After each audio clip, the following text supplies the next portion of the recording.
Assalamualaikum warahmatullahi wabarakatuh. Perkenalkan, nama saya Vidya Putri Junia dengan NIM 220803102067. Baik, di sini saya akan menjelaskan mengenai sekuritas dan portofolio dengan materi jenis-jenis sekuritas dengan dosen pengampu Bapak Marmono Singgi, MSI. Jadi, pertama, pengertian sekuritas. Jadi, apa sih sebenarnya sekuritas itu? Jadi, sekuritas itu berdasarkan KBBI itu hampir sama dengan otoritas jasa keuangan, yang kemudian menyebutkan bahwa sekuritas adalah bukti utang piutang atau bukti kepemilikan modal dalam bentuk surat berharga yang kemudian dapat diperdagangkan. Nah, misalnya itu contohnya seperti obligasi, sekuritas deposito, kemudian ada RAIK, saham, hipotek, wesel, kupon, dan lain sebagainya. Jadi, sekuritas itu merupakan sebuah instrumen finansial yang mewakili posisi yang mampu membuktikan status kepemilikan seseorang atau badan usaha atas suatu asetnya. Kemudian apa aja nih fungsi dan tujuan dari sekuritas itu sendiri? Yaitu yang pertama, memfasilitasi investor.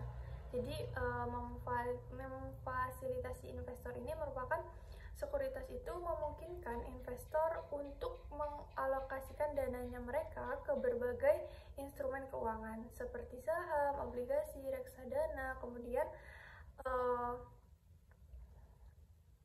reksadana. Nah, kemudian itu dengan memiliki sekuritas, investor itu dapat memperoleh kepemilikan dalam perusahaan atau memperoleh klaim terhadap aset dan pengembalian yang dihasilkan nih. Nah, kemudian yang kedua, yang tadi kan pertama memfasilitasi investor, yang kedua yaitu likuiditas pasar. Nah, jadi sekuritas dalam perdagangan di pasar modal ini menyediakan sarana untuk membeli dan menjual instrumen keuangan. Dengan adanya sekuritas yang dapat diperdagangkan, pasar modal itu memberikan likuiditas yang penting bagi investor. Investor ini juga dapat dengan mudah membeli atau menjual sekuritas mereka sesuai dengan kebutuhan dan preferensi mereka. Yang ketiga, ada sumber perdagangan bagi perusahaan. Jadi, perusahaan itu dapat memberikan sekuritas seperti saham atau obligasi untuk mendapatkan pendanaan yang diperlukan untuk mengembangkan bisnis mereka. Nah, ini melalui penawaran saham, perusahaan dan juga perusahaan itu dapat mengumpulkan modal dari investor yang tertarik untuk memiliki kepemilikan dalam perusahaan. Sementara itu, penerbitan obligasi memungkinkan perusahaan untuk menjamin dana dari investor dengan janji membayar bunga dan pembelian pokok pada jatuh tempo. Yang keempat, ada diversifikasi portofolio.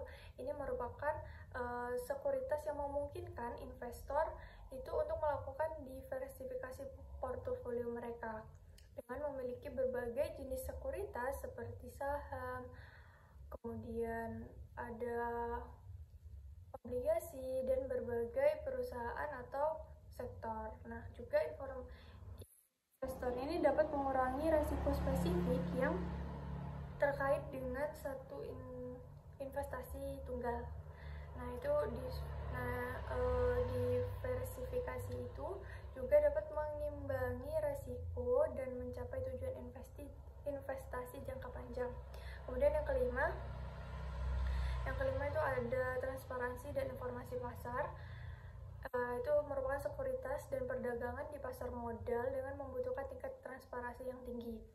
Yang keenam, ada memfasilitasi ekonomi, yaitu pasar modal dan sekuritas itu berperan dalam memfasilitasi pertumbuhan ekonomi dengan memberikan akses ke sumber pendanaan bagi perusahaan. Nah, itu juga pasar modal memungkinkan inovasi, ekspansi bisnis dan penciptaan lapangan kerja. Itu 6 dari fungsi dan tujuan dari jenis-jenis sekuritas. Selanjutnya, jenis sekuritas di pasar uang dan modal itu ada berapa? Di sini saya mencangkup ada 7. Yang pertama yaitu ada surat utang atau obligasi. Jadi surat utang atau obligasi itu yang sering disebut dengan investasi berpenghasilan tetap. Itu itu berkaitan erat dan sifatnya mewajibkan kepada berutang untuk membayar sejumlah uang tertentu yang dihitung secara tetap. Yang kedua ada saham. Jadi saham ini merupakan ekuitas perusahaan yang mewakili kepemilikan dalam suatu badan usaha. Jika ekuitas merupakan kepemilikan gabungan dalam suatu perusahaan atau sejumlah investor. Yang ketiga ada real estate. Jadi investasi dalam bentuk ini itu menunjukkan tren yang meningkatkan pada dasawarsa terakhir. Jadi khususnya pada saat perekonomian sedang mengalami pertumbuhan yang mengembirakan. Selain dalam bentuk kepemilikan real estate, tren investasi berbisnis dan juga dapat berupa real estate investment. Nah, yang keempat itu ada bentuk logam dan benda tangible lainnya, yaitu kesempatan berinvestasi dalam bentuk nyata atau real. Jadi secara logam, uang logam, barang antik, dan lain sebagainya. Kemudian yang kelima ada futures dan opsi. Jadi ini ada kewajiban untuk membeli atau menjual suatu bentuk investasi komoditas pada hari tertentu di masa yang akan datang. Yang keenam ada mata uang asing, yaitu selama nilai tukar mata uang antar negara berupa secara konstan adalah sesuatu yang memungkinkan untuk menganggap bahwa mata uang asing sebagai sarana investasi.